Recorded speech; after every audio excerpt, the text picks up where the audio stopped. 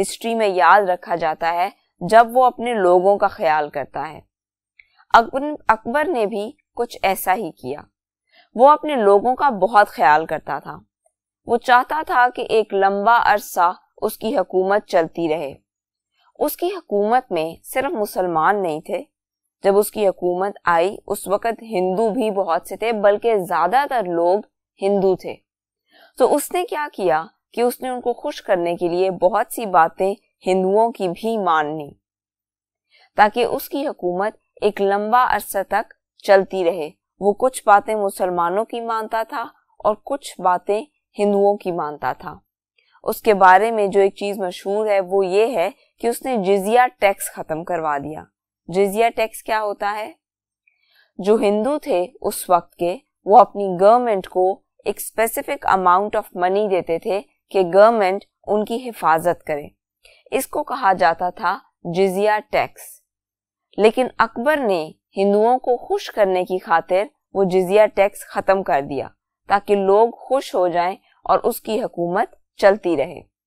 لیکن اس کے علاوہ بھی اکبر اپنے لوگوں کے معاملے میں بہت اچھا تھا۔ He ruled from 1556 to 1605. اس کی حکومت رہی from 1556 to 1605. Expanded empire and was a brilliant general. اس نے اپنے امپائر کو ایکسپینڈ کیا، یعنی کہ کافی علاقوں پر قبضہ کیا، ان کو اپنے امپائر میں انکلوڈ کیا۔ ایکسپینڈ کا مطلب ہوتا ہے پھیلانا۔ And he was a brilliant general, یعنی کہ جو اس کی وار اسٹریٹجیز ہوتی تھیں وہ بھی بہت اچھی ہوتی تھی۔ He was a brilliant general. Then came Jahangir. اب اکبر کے بعد آیا Jahangir, and Jahangir rule from 1605 to 1627۔ Jahangir بھی بہت مشہور تھا۔ اس کے دور میں کہا جاتا ہے کہ آرٹس نے بہت فلرش کیا، یعنی کہ music, paintings and many other forms of arts, جس کا اس کو بھی شوق تھا اور اس کی بیوی کو بھی بہت شوق تھا۔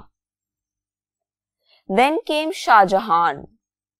اب جہانگیر کے بعد آیا Shah Jahan, and he built world famous Taj Mahal, اور شاہ جہان نے بنایا world famous Taj Mahal.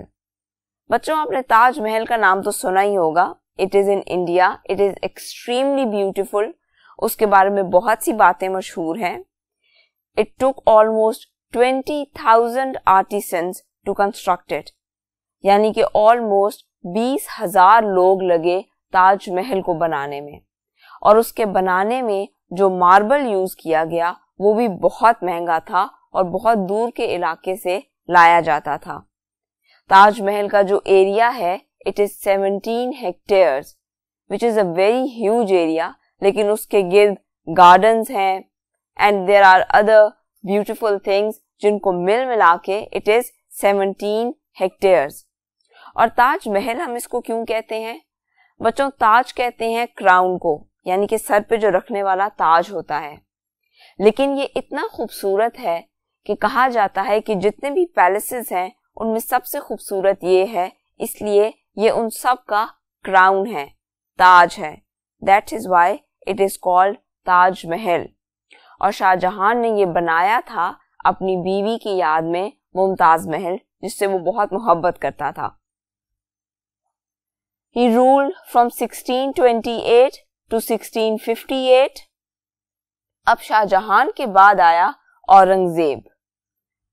Aurangzeb took over the throne and put Shah Jahan under house arrest۔ جب اورنگزیب حکومت میں آیا تو اس وقت شاہ جہان بہت بیمار تھا، اور زیادہ تر لوگوں کو یہی لگا کہ شاہ جہان مر جائے گا، لیکن شاہ جہان مرا نہیں۔ لیکن اس کے اپنے بیٹے اورنگزیب نے اس کو ہاؤس اریسٹ کے اندر ڈال دیا، یعنی کہ اس کو ایک گھر میں بند کر دیا گیا۔ اب ہاؤس اریسٹ کے انڈر ڈالنے کا مطلب یہ بالکل نہیں ہے کہ اس کے ساتھ برا سلوک کیا جاتا تھا، اس کو ہر آسائش دی جاتی تھی، اس کا خیال رکھا جاتا تھا، لیکن اس کو فریڈم نہیں تھا کہ وہ کہیں بھی آ سکے یا جا سکے۔ جیسے آج کل ہوتا ہے بچوں، اگر کورونا پھیل رہا ہے تو آپ گھر میں تو چاہے جو مرضی کرو، لیکن آپ نے کہیں جانا نہیں ہے، کوئی آپ کے گھر آ نہیں سکتا. تو یہ سب چیزیں انڈر ہاؤس اریسٹ ہو رہی تھی شاہ جہان کے ساتھ. اور مزے کی بات یہ ہے کہ شاہ جہان جس جگہ انڈر ہاؤس اریسٹ تھا وہاں سے تاج محل نظر آتا تھا.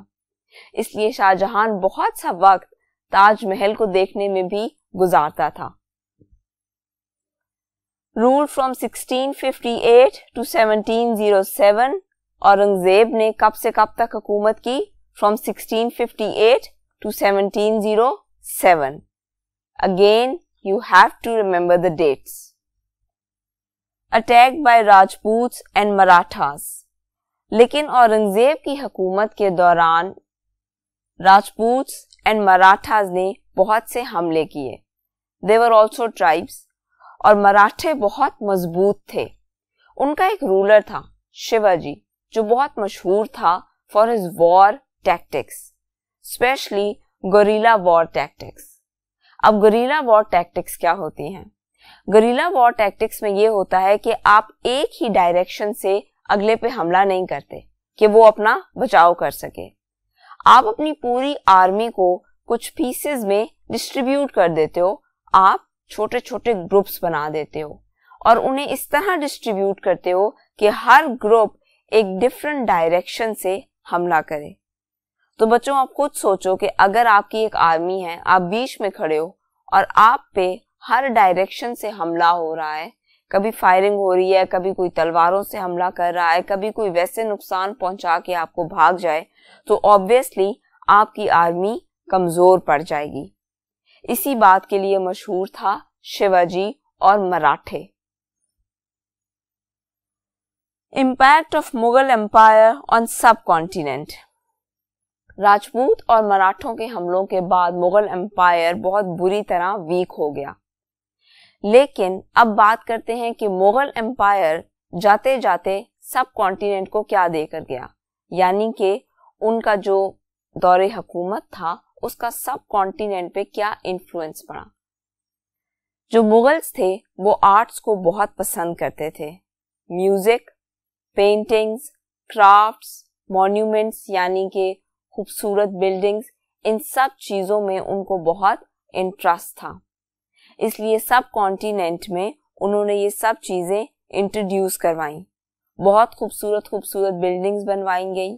اس کے علاوہ بھی بہت سے مغل رولرز تھے جو کہ اپنی ریفارمز کے لیے, اپنی ایڈمنسٹریشن کے لیے اور اپنی پالیسیز کے لیے بہت مشہور تھے. انہوں نے ایک لمبا عرصہ حکومت بھی کی, لیکن پھر حکومت کا اینڈ آ گیا and they had to go. obviously ان کی بھی کچھ غلطیاں تھیں. کچھ ایسا بھی ہوا کہ ان کی سلطنت پہ ڈفرنٹ ڈائریکشن سے اتنے حملے کیے گئے کہ گریجولی ان کی آرمی کمزور پڑ گئی. ان کے سولجرز مرے بھی بہت اور تھکنا بھی شروع ہو گئے, اور ان کی سلطنت کا بہت سا پیسہ ان کے ڈیفنس سسٹم پہ لگ جاتا تھا, جس کی وجہ سے گریجولی ان کی حکومت ختم ہو گئی. تو بچوں یہاں پہ ہمارا یہ چیپٹر ختم ہوتا ہے. آپ نے ڈیٹس کو, ایونٹس کو اور سب لوگوں کے جتنے بھی نام مینشن کیے گئے آپ کے چیپٹرز میں ان کو ہائی لائٹ کرنا ہے. ہو سکے تو آپ ان کا ایک ٹیبل بنا لیں. That would be even more easier کہ ایک جگہ پہ ساری انفارمیشن آ جائے گی. اور اس کے علاوہ بھی اگر آپ انٹرنیٹ سے ڈاکیومنٹریز دیکھنا چاہیں یا کوئی انفارمیشن پڑھنا چاہیں تو یہ بھی بہت اچھا ہوگا آپ کی انڈرسٹینڈنگ کے لیے. اپنا بہت سا خیال رکھیے گا. اللہ حافظ.